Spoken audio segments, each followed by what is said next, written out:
Şu an benimlesin. Çünkü hayatında bir şeylerin eksik olduğunu, hak ettiğin o yerde olmadığını içten içe çok iyi biliyorsun. Zekisin, yeteneklisin, hayallerin var ama gereken o ilk adımı bir türlü atamıyorsun. Neden biliyor musun? Çünkü en büyük düşmanın dışarıda bir yerde değil, tam kafanın içinde.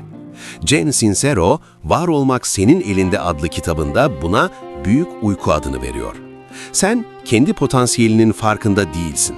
Başarısız olmaktan o kadar çok korkuyorsun ki sırf bu korkuyu yaşamamak için hiç denememeyi tercih ediyorsun. Kendini güvende hissettiğin o konfor alanı aslında senin görünmez hapishanen. Bu video sana tatlı bir masal anlatmayacak, sırtını sıvazlamayacak. Bu sadece bir kitap özeti değil, kendi hayatınla yüzleşme zamanı. Bu video, yıllardır kendine uydurduğun o ucuz bahaneleri yüzüne çarpıp seni derin uykundan uyandıracak. Eğer duymaya cesaretin yoksa o sıradan hayatına geri dönebilirsin. Ama eğer artık yeter diyorsan, başlayalım. Çevrendeki insanları bir gözünün önüne getir. Veya dur, doğrudan aynaya bak. Hangisisin? Ertelenmiş hayaller insanı mı? Pazartesi kesin başlarım, şu an doğru zaman değil diyerek ömrünü çürütenlerden. Yoksa onay bağımlısı mı?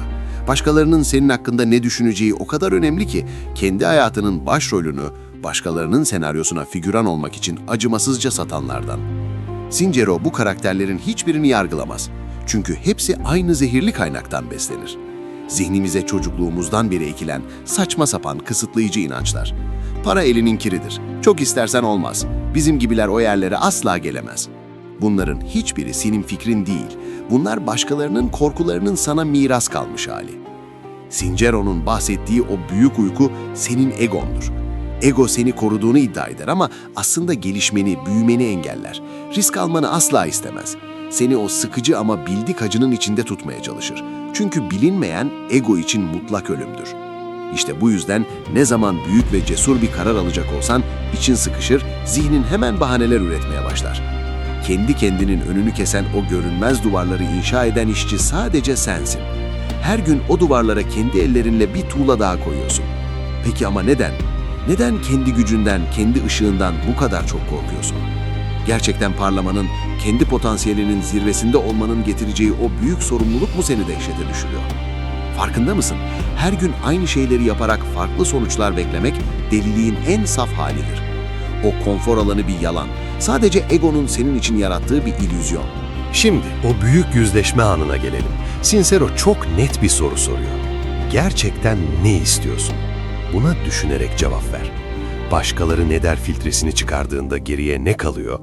İşte sorun tam da burada patlak veriyor. Evrenin ya da hayatın sana verebileceklerinin bir sınırı yok. Sınırı çizen sadece senin kokuşmuş inanç sistemin. Frekansın neyse hayatına onu çekersin. Sürekli param yok, zamanım yok, şanssızım dersen zihnin bu acı gerçekliği kanıtlamak için gece gündüz mesai yapar. Haklı çıkmak uğruna mutlu olmayı feda edersin. Sen olsan ne yapardın? Şu an önünde iki net yol var. Birinci yol, bu videoyu kapatır, yarın sabah yine nefret ettiğin o rutine uyanır ve hayatının sonuna kadar keşke demenin o ağır paslı zincirini boynunda taşırsın. İkinci yolsa korkunç, belirsiz ve riskli. Sincero'nun o meşhur ahlaki çıkmazına girersin. Ya sınırlandıran inançlarını kökünden söküp atacaksın ya da hayallerine ebediyen veda edeceksin. İkisini birden ellerinde tutamazsın. Kendini sevmeyi o içi boş kişisel gelişim zırvalarından, köpüklü banyolardan ibaret sanıyorsun.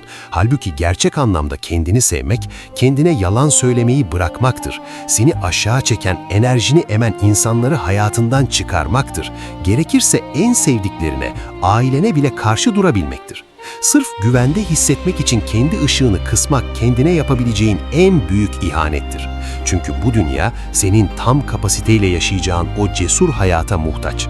O saklandığın güvenli kabuk aslında senin mezarın. Kendi cenazeni yaşarken izliyorsun. Frekansını değiştirmediğin, korkularının üstüne yürümediğin sürece o istediğin muhteşem hayat bir mucize eseri gelip kapını çalmayacak. Kimse seni kurtarmaya gelmiyor. Kurtarıcı da, gardiyan da sensin. İşte tam da o an. Artık karar vakti. Sincero'nun dediği gibi uçurumdan atlamak zorundasın. Kanatlarını aşağı düşerken inşa edeceksin. Her şeyin mükemmel olmasını beklersen o mükemmel an asla gelmeyecek.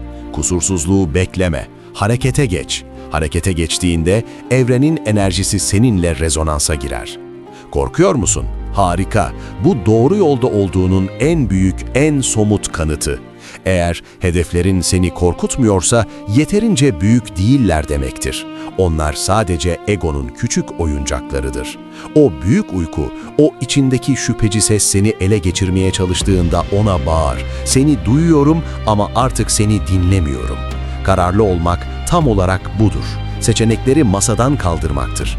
Bir şeyi sadece istemekle onu elde etmeye kararlı olmak arasındaki o devasa uçurumu gör. İsteyen kişi ilk engelde bahanelere sığınır, zamanım yoktu der. Kararlı kişi ise duvarı yıkar, altından geçer veya etrafından dolanır. Kendini kandırmayı artık bırak. Sen bir kurbansın, evet, ama kendi cinayetinin faili de sensin. Şimdi o eski maskeyi çıkarma, o zayıf kimliği öldürme vakti. Gücünü, hayatının direksiyonunu geri al. Şimdi derin bir nefes al. Fırtına dindi. Sular duruldu. Peki bu öğrendiklerinle yarın sabah uyandığında ne yapacaksın? Sincero'nun sana verdiği bu acımasız ama gerçekçi araçları hayatına nasıl entegre edeceksin? Çok basit. İlk adım sözcüklerini değiştir. Yapamam kelimesini lügatından sonsuza dek sil. Onun yerine nasıl yapabilirim sorusunu koy. İkinci adım affet. Hem seni geçmişte kıranları hem de en çok kendini. O zamanki aklınla, korkularınla ancak o kadarını yapabiliyordun. Ama artık uyandın. Gözlerin açıldı. Üçüncü adım şükret. Sahip olmadıklarına, eksiklere odaklanarak sadece hayatındaki yokluğu çoğaltırsın. Var olana odaklan. Çünkü minnettarlık dünyadaki en güçlü çekim yasasıdır. Daha fazlasını hayatına çekmek için kullanabileceğin en güçlü mıknatıstır. Senin hayatın, senin kendi kurduğun dünyandır. O dünyaya kimi davet edip kimi kapı dışarı edeceğine sadece sen karar verirsin.